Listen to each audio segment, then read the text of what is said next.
In a humiliating defeat for the Walt Disney Company, Disney Parks, Disney World, and Disneyland have been now named by a survey as the biggest scam in North America, officially called the biggest ripoff. Folks, we'll tell you why and tell you how it might be even worse.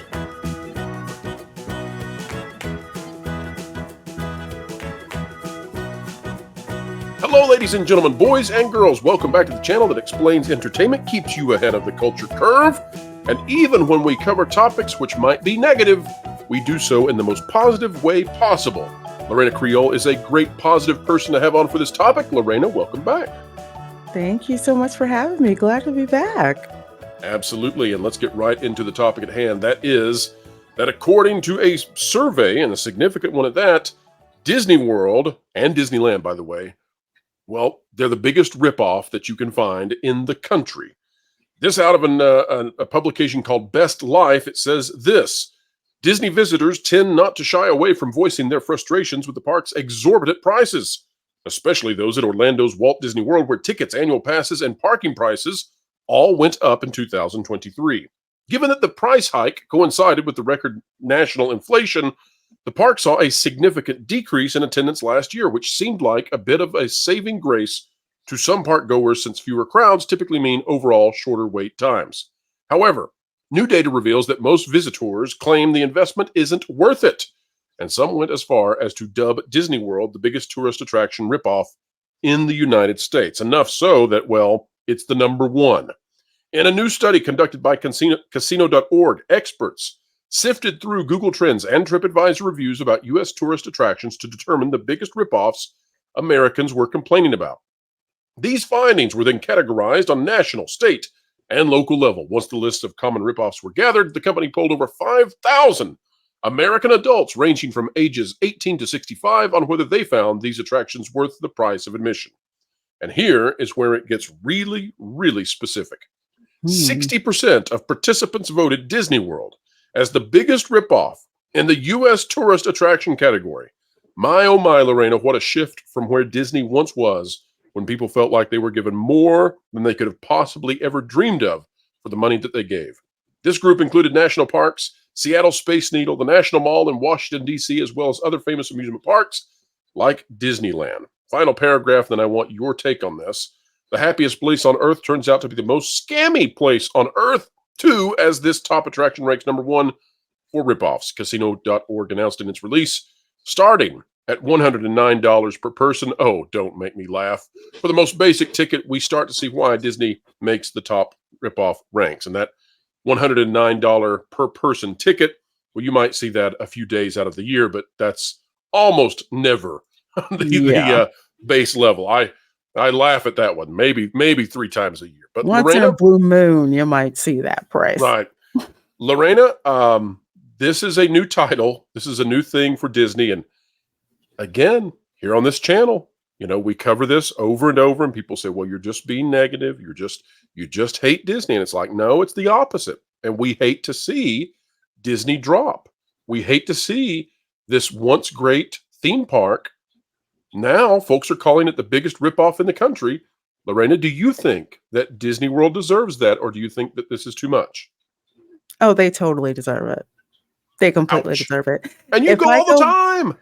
And I go all the time. For folks who don't know, I used to plan trips from out of state, Northeast, part of the country, Philadelphia. That was like a rite of passage. People went like every summer, or for Christmas. And back then we would joke about, oh, we're going to stick it to the mouse. And I can't believe the rat wants this much money, but we were getting value for that money, getting extra magic hours, 3 hours in the evening, no matter what level resort, that you stayed at. You had like little bonuses and other things that were there at the parks. And you had merchandise that was kind of pricey, but it was merchandise that you wanted and that perceived value. So it was like, just shut up and take my money because, it's good stuff. But I would say ever since 2018, which I say is the worst trip that I ever had to Walt Disney World as someone who flew in, stayed at the Grand Floridian, the price of food prices were crazy high. Then you had to pay for this new um, Fast Pass Plus system that they had. The prices of the hotels were just insane. The value resorts, which were extremely frugal, and they were geared towards, your budget traveler, young families. Now they're up to like 200, 250, $250 a night. Merchandise that isn't even really all that interesting, to go and buy. The conditions of the parks themselves, there used to be, hardly any trash. If there was trash, it's like it was there and it was gone. Now it's, if you can see trash just overflowing in places. The maintenance of the rides, it used to be once in a blue moon, you would see like Pirates of the Caribbean, go down because someone got out of the boat, but it was just a one-off. Now, more often than not, when you go to the parks in the morning, Pirates of the Caribbean isn't running. Haunted Mansion probably isn't running. Over at the studios, Tower of Terror isn't running, and especially Rise of the Resistance may not be running. And if you've already purchased Lightning Lane at close to $20 a pop for your family of four, and that particular attraction is down, Disney's not really giving you your money back. Lorena, I feel sorry for TPM Vids. They can't keep up anymore. It's turned into a 5 times a day you got to track which animatronic's head has come off. Mm-hmm. But I just want to express out there to folks that when you and I, Lorena, when we were growing up, this was not the way that Disney parks were perceived. Disney was known for, you go to the Disney parks, they're going to give you your money's worth and more. And you're going to go back to your families and you're going to say, you won't believe what this is. You have to go see this. And that has changed. And Bob Iger and Josh D'Amaro, they have brought in a system now by which it seems like their job is at every possible venture to separate every single dollar out of your wallet and away from you. And that is oppressive and abrasive when you come in to what is supposed to be a vacation away from the real world. And you can't even get away from that because you're on your screens all the time because they force you to do so. Now, Lorena, it's not just this survey, though, that has come out and really done damage, I think, to Disney in the way that folks out there perceive it. But take a look at this. This is out of a video that we highly recommend, folks. You got to go watch this video. Bright Sun Travels did this. All right. This is at 1.2 million views as of the time of this recording. This is a must-watch video. I'm telling you right now. And what they did, Lorena, is they took a look at, let's just say a couple decides to go to Disney for a day and spend the night at a hotel. That's it, right? They didn't go to any great lengths for savings. They didn't go to any great lengths to spend artificially more money than they should. They just went to Disney and said, what's the cost? If we just go, we have lunch, we have dinner, we go to a hotel, we want to ride this ride. We can't ride the ride. We'll get the Fast Pass or the Lightning Lane to ride the ride, whatever. What's it going to cost? And for 2 people, Lorena, what they discovered was it costed them $886.34. And particularly, they were taken aback by the idea that for Tron, they ended up spending $40 per person to get to ride Tron for 60 seconds. $40 for 60 seconds. Now, I got to say, there are ways to get under this amount. Big ways to get under this amount. You can get way under here. But for the average person, they don't know that. For the average person spending the average money, this is what I think it actually is costing them. And Lorena, I don't think that I don't think it's a viable way for Disney to continue forward, because this is getting to the point where people feel completely ripped off. I'm sorry. Disney World is great in some ways. It's been better. It's still good. But I'm here to tell you, it's not $860 whatever dollars for a couple good. That's out of this. That's insane. That is absolutely nuts. And it's like you're right. There's places where you can kind of fudge the numbers a little bit by making like cheaper choices. However, if you want to have the so-called, overall good experience at Walt Disney World, you're going to pay for that quick service breakfast, that quick service lunch, and then save your money for that dinner, in the evening. But if you look at those totals, that hotel price, not to mention the price of the tickets just to get in the park, is darn near close to $400. Now, then you have to do the Genie Plus if you want to be able to get I call it the magic basket of attractions that you can get Lightning Lane to get into. Because I call it let's the put it this Disney way. DLC. It's like, oh, you purchased the game, but you didn't get the full product. Now it's time for No, you to download all this stuff, and we're going to charge yeah, you. we're going to charge you. We're not going to get you into the super e-ticket attractions. No, we'll get you into the other ones. But then on top of that, the attractions, the e-ticket ones that you want to ride, like Tron, guess what? That's an extra $15 to $20 per person, to add, to add on top of that. And it's just nickel and diming at every single turn with this. And it's to the point where there's other ways that you can do this. And like you were saying, Pro, when you and I were growing up, that value was there. I remember, babysitting and saving my money, my parents saving money to go. And even as an adult, budgeting my money to go, knowing that it was going to cost a good amount of money to go to Disney World, but I would get value for that. Not now. Not now, not when there's other alternatives around. And Disney seems to just pride itself on just getting money from you at every single turn, and not in a good way, to the point where it's burning its goodwill. Disney used to have advertisements where, oh, guess what? For family of 4, you too can afford to come to our parks and stay for like a week at one of our value resorts. All you have to do is pay room price to stay, and that's it. I mean, food and everything, that's extra and all that. But Disney prided itself on marketing to the fact that it's affordable enough to get you here and to have a baseline enjoyable experience. Now with Disney, it's like, just show up, give us all your money, and we might give you a somewhat enjoyable experience for an exorbitant amount of money. It's just ridiculous. My position has always been that if you can afford to get your family through the turnstiles, there should be no family, period, that's in the parks and their little girl or their little boy says, "Mommy, mommy, daddy, daddy, why can't we ride that ride?" And the answer is, we can't afford anymore. I've never thought that's an appropriate way for the parks to be handled. I think that No, once you pay your price, you're in there, and your child should get to enjoy stuff the same as every other person, no matter their bank account. And I think that Walt would have agreed with that. I think that it is axiomatic to the kind of company that the Disney company should be. I'll also say, too, that when it comes to these prices, when it comes to how much it costs to get inside the parks, this is a result of the nickel and diming, or should we say the Benjamining, that Josh D'Amaro has put in, because Fast Pass, once upon a time, that was free. I remember mm-hmm. times when you would go to the Magic Kingdom and it would be open from 7 a.m.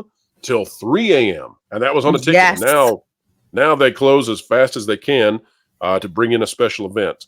Lorena, but to not be totally negative, I understand that Disney has put themselves here. I understand that this survey now is just one of many that continues to point to this problem. For the Mm-hmm. folks out there who are saying, you know what, for whatever reason, my child wants to go to Disney, I can't convince them to go to Universal Studios. I can't convince them or my family that we're going to go to Dollywood instead, or what have you. We're going to go to Disney. We got to do a Disney Mm-hmm. trip. Lorena, what's one budget saving tip that you would give? And then I'll give one as well, so that families out there, if they're watching this video, we'll help you out, even though Disney's not in a good spot right now. What's one tip, Lorena? Research, research, research.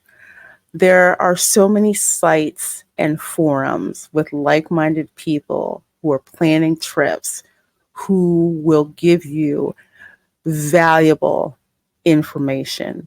You're about to spend however thousands of dollars on a trip.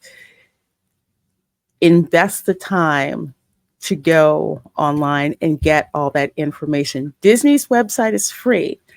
Their menus for all of their restaurants are online and are free.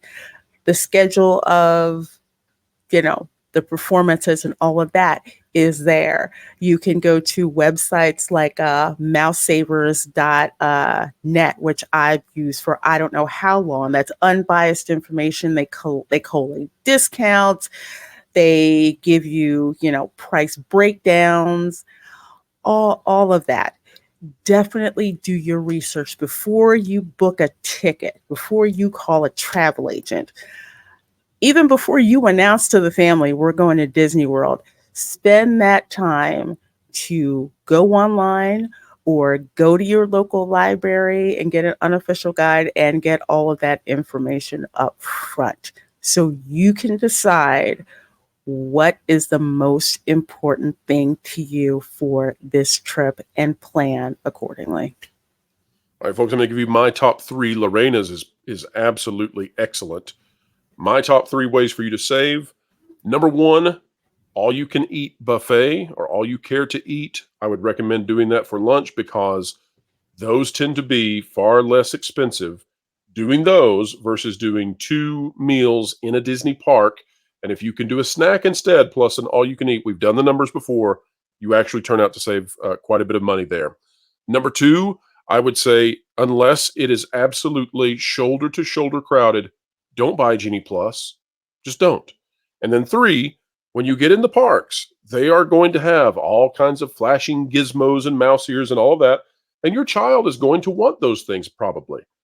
You can buy those for dirt cheap before you go on the trip and then pack them so that when your child in the evening really, really, really wants that light up sword, you have it.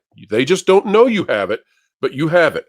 And you paid 1/12 of the price by buying it off of Amazon or eBay or wherever you found it. I promise you, the price upcharge on these is so vast that it's unbelievable because they have you when you're in the parks and they know it. Yes. Also, I'll say this too, Lorena, the price for beverages is bonkers. So if you go into the Disney parks, if you want to pack a bottle of Coca-Cola or Dasani or whatever your favorite beverage is of choice, I highly recommend you do that. And even though the prices are much higher than you would anticipate for sodas and all those sorts of things, if you like Starbucks, there are Starbucks locations in every Disney park. And if you can believe this, ordering Starbucks, those prices are basically the same as the nationwide Starbucks prices. So those aren't inflated. And so for once in your life, buying Starbucks might be the most economical thing that you can do. So how's that? Lorena, would you still recommend people go to Disney World right now, or is it kind of iffy on that recommendation? It is very iffy on that recommendation. As I'm local, I can kind of overlook it. It's kind of like, it's here, But if I had to come in from out of town, take time off, money that I've saved up for I don't know how long to have this type of experience at Disney, no. Good point. I really can't recommend it. And folks, if you're going to go, if you have a family member who has served in the military, I'm telling you right now, the Disney Salute tickets are a tremendous value versus the average ticket cost. Of course, there are other specialty tickets out there. Look into all of that before you spend what the normal person has to spend. You might fit into a category where you can get a special ticket. Folks, that's all the advice we can give for today. Our advice for Disney is to get back to giving people the value that they once found and to stop trying to strip them of every dollar that's in their pocket, even if that makes investors happy in the short term. It's long-term disaster. An epic universe is about to bring said disaster. Folks, if you like content like this, consider clicking the like button, share, subscribe, click it, stick it to the algorithms. It's the notification bell. Drop a comment down below. Let us know your thoughts. And Lorena, what is coming up on your fantastic channel? Oh, well, thank you. Thank you. I've got Stroll and Chill live streams from the parks. Going to be going back to Gatorland this Saturday. Going to see if the new little leucistic alligator is out for people to see. She's only one of, I think, two born in captivity. She's not albino.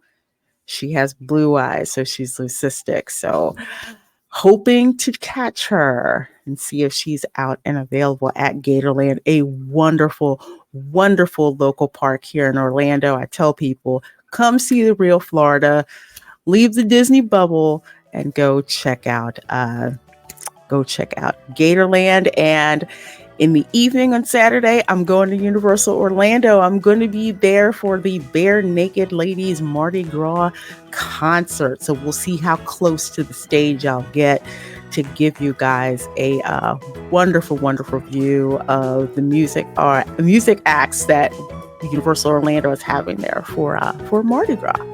When it comes to the Bare Naked Ladies, I have to say, never is enough. No, that's not true. It's one of their hit songs. All right, folks. Well, it won't take us 1 week to be back on this channel. We'll be back real soon, 10:30 a.m. Eastern Time, 3:30 p.m. Eastern Time, and 7:30, you can guess the time zone, p.m. Eastern Time. Folks, we must say goodbye for now, but we'll be back. Go check out Lorena and subscribe to her fantastic content wherever you are and whatever you're doing. Keep learning, keep growing, and keep having fun. Oh. What are you doing? Well, you see, I wanted to get some inside scoops on Disney and their different corporations, if you know what I mean. So I figured by looking into this fistbowl and sucking it randomly with my own energy that I pay for, you paid for, I could do the whole experience where you can be a master and spy on your targets. You're an idiot. If you want to get the inside scoop on Disney, or even other media organizations, you should check out thatparkplace.com and subscribe to WDW Pro's YouTube channel. That'd be way easier, more accurate, and, less dumb. Are you saying I won't get accurate information this way? No, you can't. Who'd have think?